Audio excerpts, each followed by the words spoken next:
Today I'm going to show you how to prep your application surface to apply your InstaTrim. And one of the first things you need to consider is if you have old caulking on your application surface.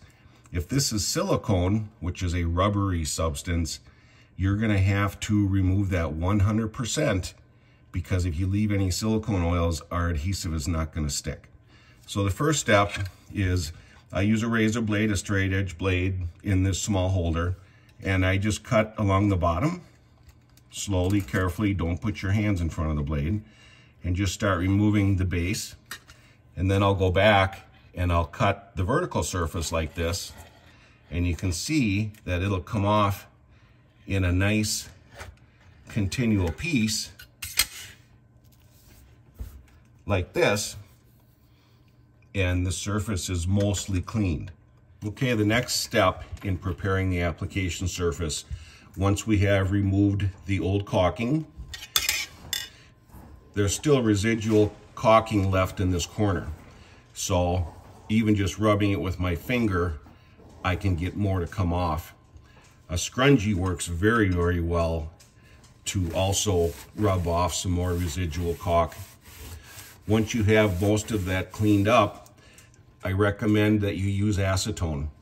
Acetone in a scrunchie will remove the last bits of caulking, and especially if you have silicone, acetone will cut the silicone oils which need to be removed for our adhesive to work.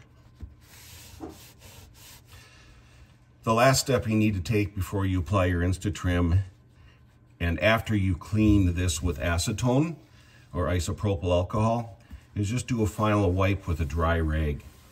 The surface needs to be completely dry before you apply your InstaTrim, and it's got to be clean.